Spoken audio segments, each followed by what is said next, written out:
Welcome to another podcast episode of E.P.I.C, Elite Professionals in Coaching. My name is Chris Aird, and it's a pleasure to host you today.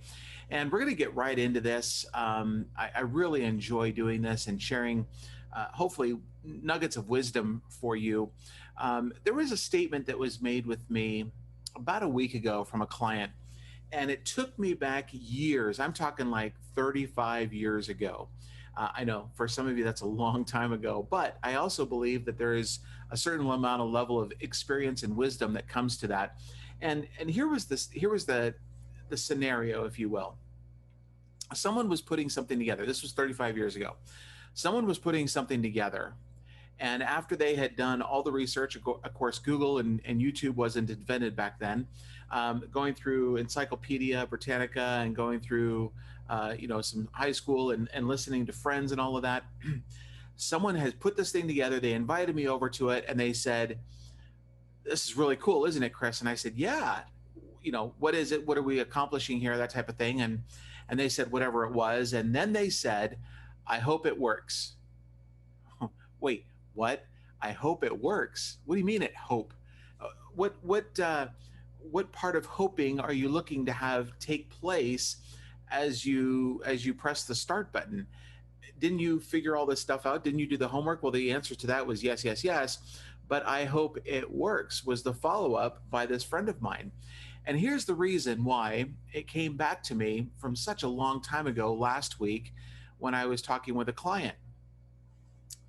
There's been a little bit of turnover. And the person in charge of making sure that the right people are on the right bus, sitting in the right seat, has hope in people that they're going to make a turnaround, 180-degree pivot, 180-degree transformation. Hope. Have you ever thought about that word? Hope. Sometimes we name our children after it. Sometimes people throw it out there whimsically as if, just to kind of put that in as an adjective for something that we're looking for is that action to take place. But for me, this word has really been sitting with me for quite a few days. And I thought I would bring this to you guys today. So pay attention. Hopefully you can bookmark this podcast. You can write some notes down, share it with people as well, because you've heard it said that hope is not a strategy. And I'm going to agree to that. Hope is not a strategy. However, hope is a part of the strategy. So let me say this again. Hope is not a strategy when it comes to feeding into people and growing your business, but it is a part of the strategy. I can't say, I hope my business grows and then do nothing about it. What am I still going to be doing? I'm going to be sitting around hoping still, right? Now, the word, while we have different meanings for this, it's a very, very powerful word, hope. I can hope in something, not that I can take my mind and will it to be, but if I hope in something, it means that maybe to me, it means that I've done the research, I've done the work, I just need to see the results. Now, when we're talking about people, hoping in someone, there's a certain level of trust, isn't there? There's a certain level of trust in hoping that someone is going to get it. They're going to get it right. They're going to hear me. They're going to follow through. I hope so. That's powerful. We're placing a certain level of trust in that word, hope. And again, it's hope. Here's the definition. Hope is the belief that something is possible and probable, and the recognition that the degree of each is not necessarily equal. Okay? So my hope is there is a element of me that is wishing for the best, but there is a level of me that recognizes it may or may not be realistic. So you've given the definition. I've kind of put that in a summary for us. But here's what it is. Hope results in trust. Let me say this again. Hope results in trust. I hope my marriage works out. Well, what are we really saying? We're talking about trust. I hope my business works out. What are we talking about? We're talking about trust. Let me go to this. You've heard of Zig Ziglar. anyone as a business owner or a community leader has heard the name Zig Ziglar. Zig Ziglar is known for the following statement: you don't build a business, you build people, and then the people build the business. Let me say that again. You don't build the business, you don't build it. You build people, and the people build a business. This goes to my podcast a few weeks ago when I shared with you that for me personally, I don't hire people to fit within a job description. I bring people on my team and then build the job description around them. I'm hearing more and more companies that are doing that. And it's all about people first. This is one of my 3 pillars that I've been talking about: people, processes, and profits. And if we're not building up the people, if we're not hoping in them, if we're not trusting in them, then what do we have? Now, again, I said to you guys that hope is not a strategy, although it is part of the process in a strategy, because we need to give somebody something to believe in, don't we? Uh, if you've been in a business for any length of time, there has been ebbs and flows to your business. I relate now, even in this moment. I'm thinking over 6 years ago when I started this company. I thought because people told me that I should do it, that I was going to be great at it. I put a website on and I put my phone number on there, that I was going to get into these calls. Phone didn't ring. The phone didn't ring for 13 months. I went to all the networking events. I did all the things that I was supposed to do.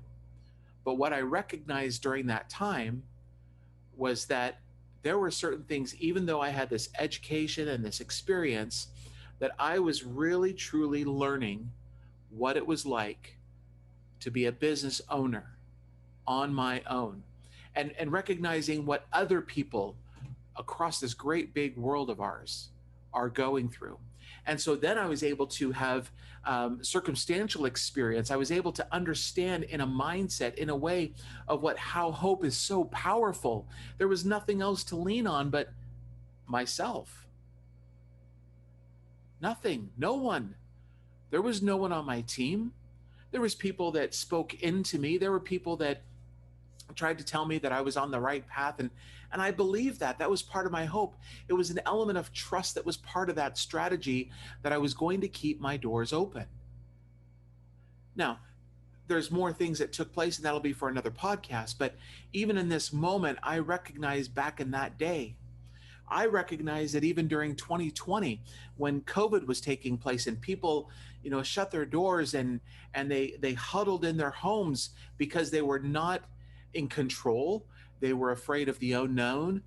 They were being law-abiding as citizens, uh, whatever term you want to put on it. We were always carrying out an element of hope, hoping that things were going to go back to normal.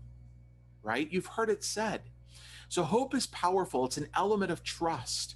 It's necessary. Hope is necessary to implement any strategy, folks. Listen to me, friends. Listen. Without faith in people, processes, or maybe even some of the technologies that we use, whatever it is, how can we achieve anything? How can we? We're built as human beings to be in relationship with each other. So last week when I heard from the client that they hope that this person or these people turn around, my mind went back 35 years, but my mind also went back to say, wow, what a powerful statement. I hope that they turn around. Great. Half the problem is solved. Half the challenge has been won. What's the other half? The other half is actually implementing a pretty good, gosh darn good strategy to make sure that they turn around, that accountability is involved, that we give them goals, that we give them timelines, that we give them the tools in order for them to succeed. It's really, really important, because there are people that are out there that are pessimists. There are people that are optimistic, and you know the difference between the two. So what I want to say this is, I'm reminded as I think about the different types of companies that I've worked with, whether they're multi-billion-dollar companies or corporations to tiny startups. I have seen hope as the common denominator of success. If you're struggling right now in your mindset, in your business, in your leadership, with the people that are around you, let me ask you to put a gauge on your hope. And where is that? On a scale of 1 to 100, where is your hope gauge? What is it going to? Is it down around the 10 mark or the 20? Is it at 50? Is it 80? Is it 93? Where is your gauge on hope? Because that is the common denominator that I have seen not only in myself, but in other types of businesses, regardless of their industry, that have been one of the key things for success. I think of one of my very first clients that I picked up, and they were on the verge of bankruptcy. They knew that there was something in their business that they needed to figure out, and their business was going to come back to life. They were on the border of bankruptcy. They had been in business for over 20 years. And what happened was that they had gotten so complacent, so involved in their own way, that they couldn't see the forest for the trees. They couldn't see their hand right in front of them in this thick, thick fog. But you know what they still had? Yeah, they had hope. They knew something could be done. They knew that they were not giving up. They knew that it could be turned around. And you know what? In less than a year, we turned it around with a multi-million-dollar contract for them. That's just one story of many. There have been various businesses across various industries that have used with purposes services, that have used me to come in and work with people. Either A, they didn't have the time to really give, to be intentional with their employees or their staff, or they wanted an outside perspective to say, listen, we see some substantial growth in you, and you're here and we can get you to here. So we're going to bring Chris in and he's going to work with you. Hope. That's what it's about. So here's what I would say to you. If we're so analytical, if we are so task oriented or detail oriented, that we're thinking about strategy, that we're thinking about our tomorrow, that we're thinking about our next year, that we're thinking about finishing out the rest of the year, we might even be thinking about how we're going to make ends meet for today. Why don't you bring a little hope into it? Bring a little hope. Involve it. Implement that as part of your strategy. See what you can see. Figure out where everybody else has been or where they've been at. Recognize where you're at in that process and implement a little bit of strategy. You base it in facts when you implement hope. It's facts. I am making this much. My business is bringing in this. I'm working with someone who this is the way they are. It's a fact. All right?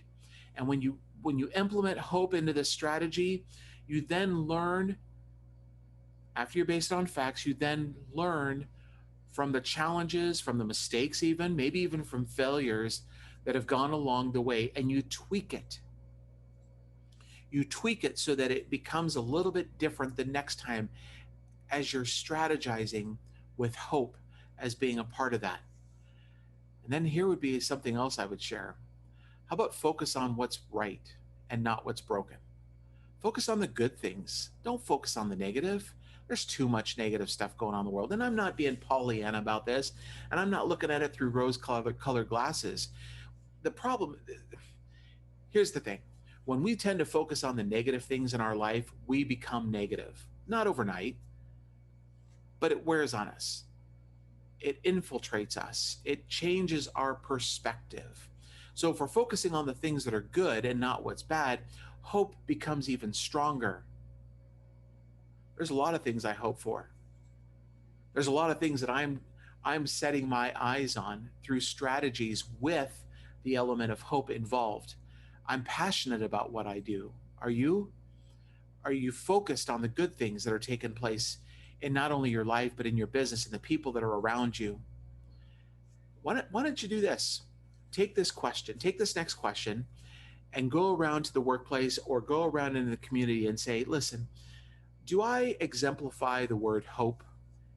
And hear that answer. Be open for feedback.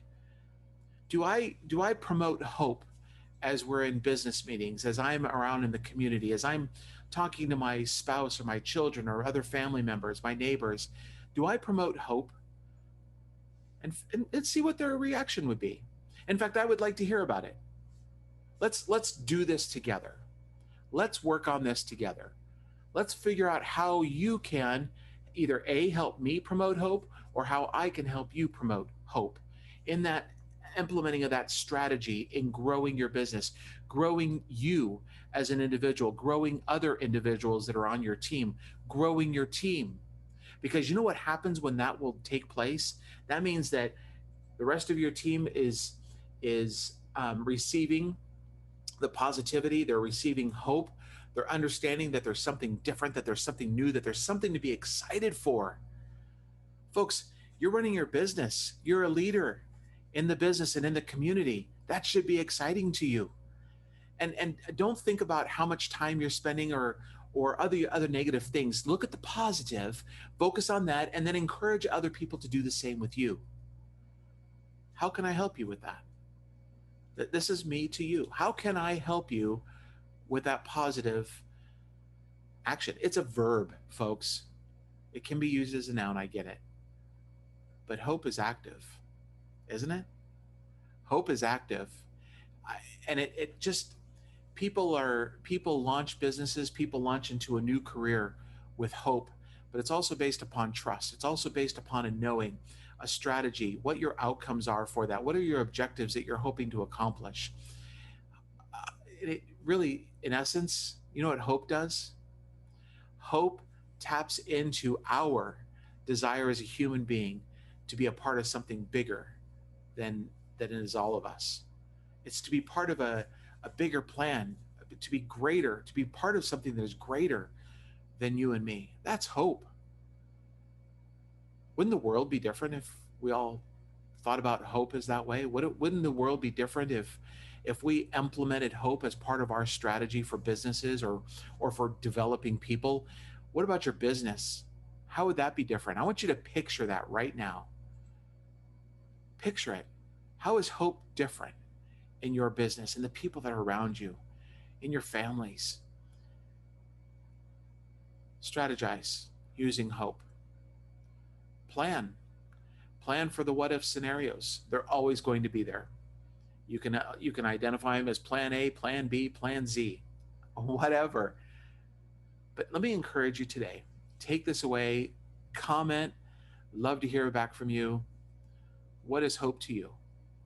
How would it be different if you really implemented hope into your strategy? Not only for the business, for the organization, but for people. For people. Let me say this. There's a power that comes from strategizing with hope. Harness that power, tap into it. And if you need some help, let me know. I'm right here for you. But there's a power in hope. It's life changing. It's business changing. I'm here because of that hope. And it's certainly a pleasure to host this podcast with you. Again, my name is Chris Aird. And again, it's just a joy. And I hope you have a great day. I hope you'll make it an amazing day and that you will bring that as in this part of your strategy. Make it a great day. And as I always say, live with purpose.